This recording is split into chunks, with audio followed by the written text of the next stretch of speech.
to back. Wasn't too bad last night, right? You've probably noticed the old models in the parts and service room by now, right?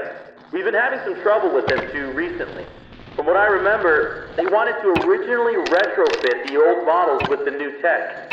In the end, they decided to just start over. They were too big and ugly and that smell. But, they seem to have been acting up recently too. The mask would work on most of them, but that last guy was having trouble getting Foxy to leave him alone. We found that he seems to be sensitive to light in a similar way to our new Freddy. So for now, if he appears at the end of your hallway, just flicker your light on and off until he leaves. I don't know if he ever had a chance to come here before the remodel, but I love those old characters. Foxy was always my favorite. He would tell you tales of his days out at sea, and there was a small pirate-themed play structure that looped around him.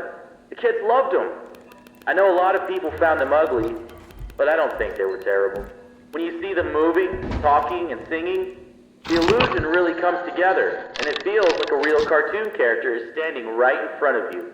The new bots are alright. I feel like they're trying a bit too hard to be kid-friendly, you know? They tried to do the whole play space surrounding Foxy again, but having him right by the ball pit ended up being a bit of a hazard. The arms and legs of the new models pop on and off really easily. I think it's a safety precaution. If a character swung their arm too fast towards a child, it would be better if the animatronic broke instead of the child, you know. But when you have a bunch of kids grabbing and pulling on him, he falls apart pretty fast. None of us here at the location are trained properly to repair these guys. We've requested that the engineers come in to do a full repair, but they said they won't be able to until next month. For now, we try to piece them back together ourselves, and it isn't working out too well. It doesn't help that a lot of the pieces get lost in the ball pit. We've got to use some parts from the older models when we can't find them. But then the next day, some kid always manages to find the missing part and just shoves it back on. We've been calling it the Mangle, because it just looks like a monstrous mess of parts now. We restricted the rooms to private parties only for now, though. It only took a week for him to get that messed up. We can't deal with much more.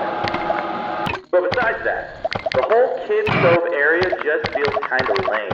There really isn't any pirate stuff in there anymore, it's just bright colors. I wish they would just bring back the guy who made the original crew for the new one. Back when he was involved in running the place, I had a chance to talk with him a few times, and he always seemed really passionate about everything he did. But, I think in the end, it was his decision to leave. I think something happened to his daughter, but I never really looked into it. After that, his business partner filled in his place, and things never really felt the same. But we have new ownership now. I feel like this is a rough start, but I'm excited to see where we are headed. Okay, I'll let you get to it. Have a good night.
Hello, hello. Hey, glad you're back. Welcome to